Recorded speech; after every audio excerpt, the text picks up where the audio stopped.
Let's get back to our program today.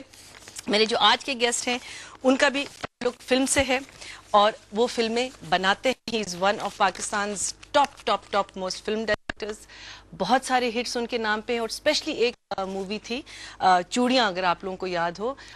उस I think it was the first Punjabi film जो internationally दिखाई गई थी। विच बहुत ऐसी जब चीजें होती है तो मुझे बड़ी खुशी होती है जब पाकिस्तान एक इंटरनेशनल सेक्टर में चला जाता है। तो एनीवे मैं करती हूँ, इंट्रोड्यूस करती हूँ सैयद नूर साहब। कैसे हैं आप?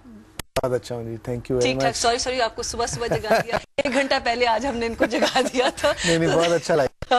कराची आपने धुला देखा, हाँ साफ सुथरा धुला हुआ है सुबह को। More than Lahore. नहीं अच्छा, हम जब लाहौर जाते हम तो बड़ी गाली देते हैं, कराची ऐसे क्यों नहीं हो सकता। बस इंसान कहीं भी सेटिस्फाइड नहीं है। आई थिंक यही है। लेकिन कैसे आप क्या कहते हैं जो here today, I am very excited. इन्होंने मुझे एक बात बताई, वो मैं आपको बाद में बताऊंगी, उसके बारे में मैंने बात करनी है, which is very very exciting. मुझे पहले ये बताएं कि आपने शुरुआत जो फिल्म्स में की वो एज थी या इट वाज ऑलवेज? नहीं मैंने 70 में आके ज्वाइन किया था फिल्म इंडस्ट्री को और उस वक्त टॉप डायरेक्टर थे सुलेमान साहब और उनके एसोसिएट जो चीफ असिस्टेंट थे वो जावेद फाजिल साहब थे। अच्छा। तो मुझे जावेद फाजिल साहब ने इंट्रोड्यूस कराया था सुलेमान साहब के साथ। अच्छा। और हम मिल के उनको असिस्ट करते थे। बाद फिर मैं कुछ 5 साल के बाद मैंने पहली फिल्म लिखी 76 में जो रिलीज हुई सोसाइटी गर्ल। वहाँ से मेरा society girl, the society girl, Sangeeta और रियली जी हाँ देखे मैंने। अच्छा और बताइए। वहाँ से मेरा करियर स्टार्ट हुआ था एज राइटर। तो फिर 76 से लेके 92 तक मैंने कोई 250 के करीब फिल्में लिखी थी। और फिर मैंने सोचा कि मुझे कुछ खुद भी बनाना चाहिए एज डायरेक्टर। जो मैंने 5 साल लगाए बड़े डायरेक्टर के साथ, सुलेमान साहब के साथ, बिल्कुल जो मेरा सब कुछ है, उनकी वजह से मैं आज यहाँ बैठा हूँ।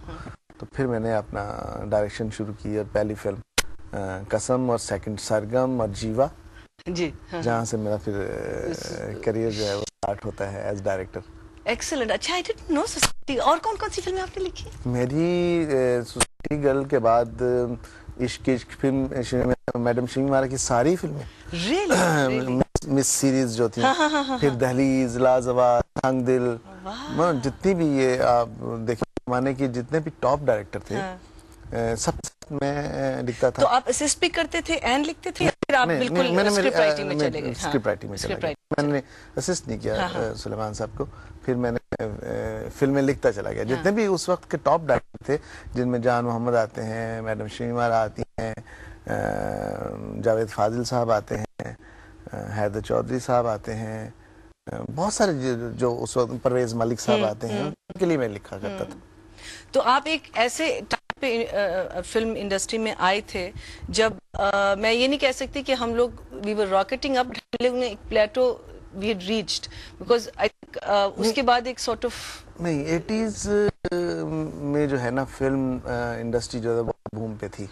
80s में ना, 93 94 जब मेरा करियर स्टार्ट हुआ है डायरेक्शन का, तो मैं आज कहता हूँ कि आज वहाँ से डिक्लाइन शुरू हो गया था। वो बहुत अच्छी फिल्म बनना शुरू हो गई थी। सीनियर डायरेक्टर जो थे कुछ फिल्म इंडस्ट्री को छोड़ गए थे, कुछ दुनिया छोड़ गए थे, जिनमें मसूद परवेज साहब हैं और रजा मीर साहब हैं, रियाज शाहिद साहब हैं, मतलब ये जो बड़े बड़े डायरेक्टर थे। तो उसके बाद तवज्जो कम हो गई फिल्म बनाने की तरफ, पैसा बनाने की तरफ तवज्जो ज्यादा हो गई, जिसकी वजह से जो मयार है वो गिरता चला गया। तो आज हम खड़े हैं वहाँ बिल्कुल डिक्लाइन जो है अपनी आखिरत को पहुँच गया। ये मैं आपसे पूछने वाली थी कि अभी हम कहाँ खड़े में और अभी हमको कोई फ्यूचर नजर आ रहा है या हम कह सकते हैं कि भाई अब खत्म है? ये पोजीशन आना थी। अच्छा, इस पोजीशन में हमें पहुंचना था। जब तक हम इस पोजीशन में नहीं पहुंचते, हमें आगे नया फ्यूचर जो है वो नजर नहीं आना और बनना शुरू नहीं होना। आप दुनिया में देखिए, जहाँ भी फिल्म इंडस्ट्री आई है उसको ये फेस जो आया है उसको उतना उन्होंने मुकाबला किया है। टेलीविजन के हवाले से देखें या पायरेसी के हवाले से देखें या डीवीडीज के हवाले से देखें, उन्होंने क्या किया अगर हॉलीवुड को भी अगर लें तो उन्होंने क्या किया, अपनी फिल्मों को एक और तरफ ले गए।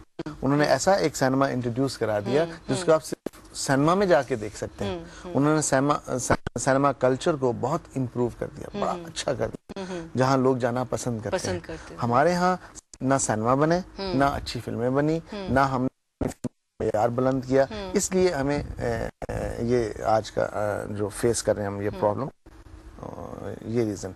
अब हमें क्या है, अपने सिनेमास को इम्प्रूव करना है। जो रह गए बाकी तो सारे वो गिर जाने चाहिए। हाँ? वो इस काबिल नहीं है।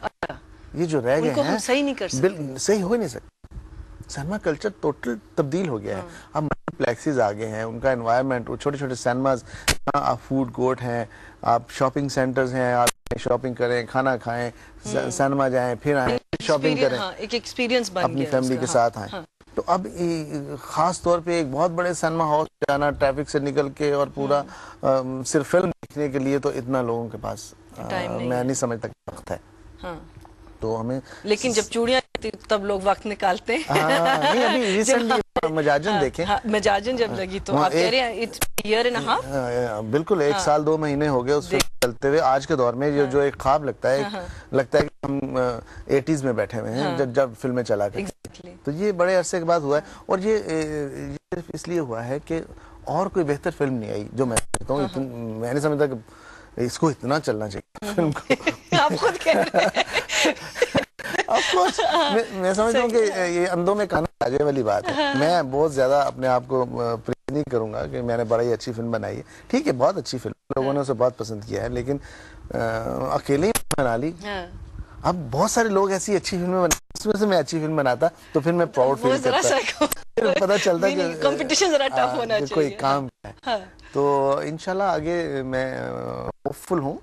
लोग कहते हैं जी फिल्म इंडस्ट्री तबाह हो गई है, ठीक है तबाह हुई है, लेकिन तबाही के बाद जो असरात होते हैं उनमें से जो एक नया बदला और नई एक ताजगी बरामद होती है वो आने वाली है। और इंशाल्लाह आप देख रहे हैं कि ये बिल्कुल बहुत सारे परफॉर्मिंग आर्ट्स के हवाले से स्कूल बन रहे हैं, अकेडमीज बन रही हैं, यूनिवर्सिटी में पढ़ाया जा रहा है अब, और इसको एक जो अवेयरनेस आनी चाहिए थी फिल्म के हवाले से वो आ रही है।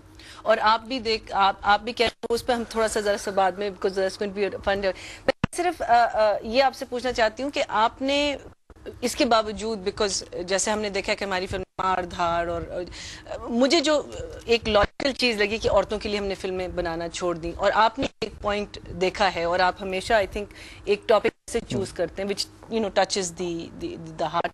औरत निकलती है, जब औरत निकलती है तो पूरी फैमिली निकलती है। तो एज अ प्रोड्यूसर और एज अ डायरेक्टर मुश्किल होती जब आप इस किस्म की फिल्म को पुश करना चाहिए, इस किस्म की फिल्म बनाना चाहिए? बिल्कुल, हमेशा हुई। आप ये देखिए, जब मैं सरगम बना रहा था तो पूरी इंडस्ट्री मेरे खिलाफ थी कि पागल हो गया, एक मोटे से लड़के को हीरो ले लिया है जिसको बोलना भी नहीं आता, जिसने कभी म्यूजिक नहीं बनाई, अदनान सिंह को, ये क्या कर रहा है, और ये क्लासिकल म्यूजिक के ऊपर फिल्म बना। मैंने कहा जी ठीक है, मैं तो बनाऊंगा। मैंने जब बनाई तब भी मेरे खिलाफ थे लोग।